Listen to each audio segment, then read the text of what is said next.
Yesterday, we got the result of the Derek Chauvin trial. He was found guilty on all counts.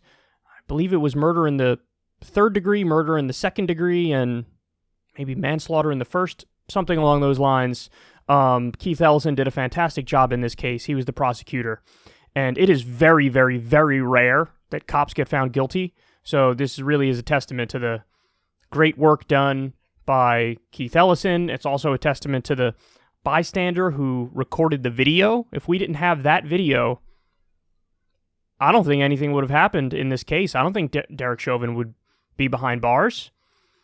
I really don't, because the initial press releases on the incident were so innocuous, and they took away all agency from the officer, and they made it sound like it was a whoopsie, somebody died, as opposed to what it was, which was a killing.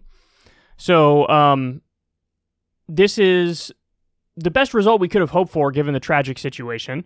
Now, Nancy Pelosi decided to give a speech on this. I believe Biden did as well. And Pelosi went viral for all the wrong reasons. Look at what she said. Thank you, George Floyd, for sacrificing your life for justice, for being there to call out to your mom. How heartbreaking was that? Call out for your mom. I can't breathe. But because of you, and because of thousands, millions of people around the world who came out for justice, your name will always be synonymous with justice.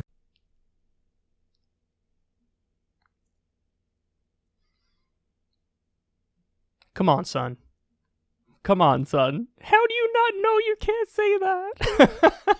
How do you not know you can't say that? I don't understand.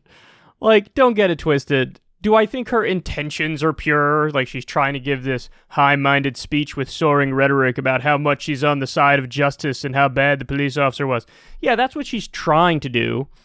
But she's so out of touch and so disconnected that she thought that line up and said it, and it didn't occur to her at any point, maybe I shouldn't say this. Maybe this makes no sense. Maybe this is actually a terrible thing to say.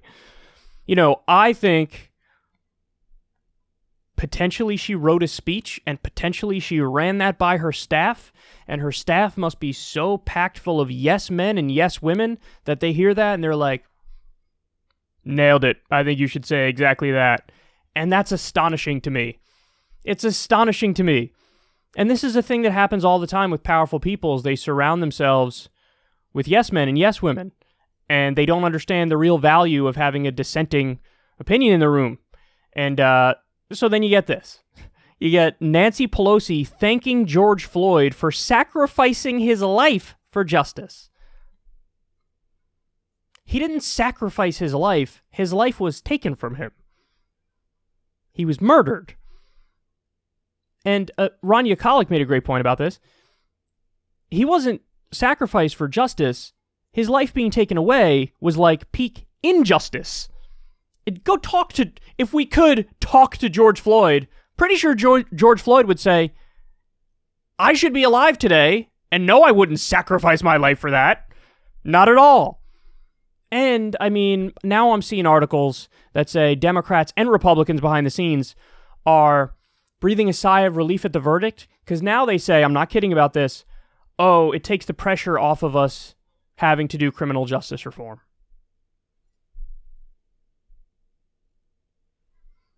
So in other words, they're going to relax and allow injustice to perpetuate because we got one case right.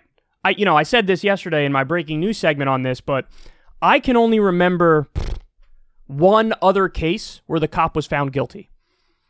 And it was the most clear thing I've ever seen in my entire life. I believe the person who was killed is Walter Scott.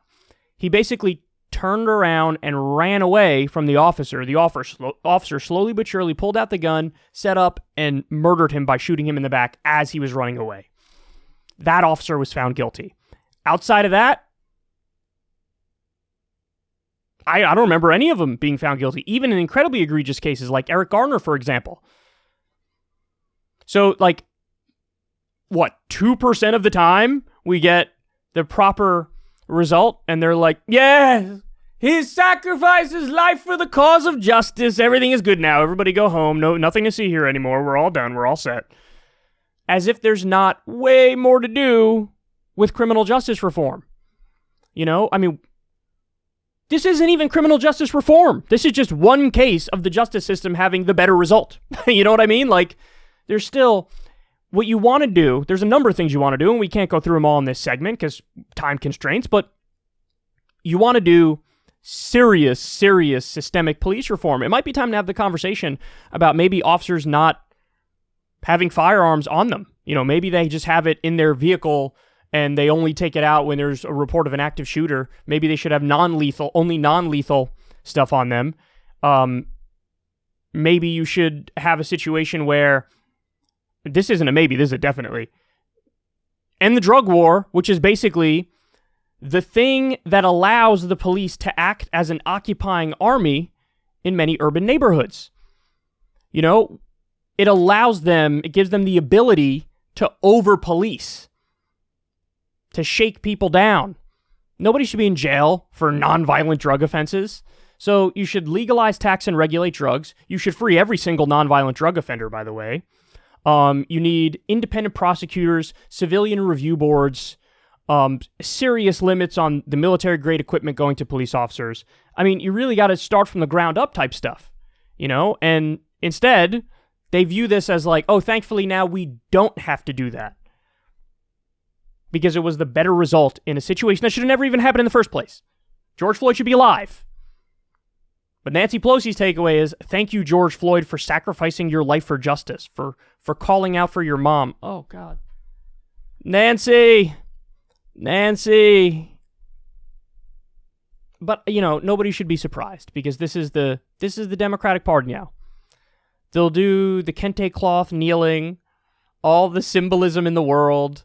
They'll try to be woke and down for the struggle, but they're massively out of touch, number one. And number two, they do that to try to distract you from the fact that on actual policy, they're incredibly corrupt, incredibly corporatist, not for any sort of fundamental systemic change when it comes to pretty much anything, but definitely not for foreign policy, definitely not for economic policy, definitely not domestic policy or even social policy, you know? So this is what you get. You get like virtue signaling speeches that go awry instantly because they don't even know how to sound, you know, supportive and empathetic in a moment like this. If you don't know how to sound supportive and empathetic in a moment like this, oh, sweet Jesus, you're breaking the world record for being out of touch.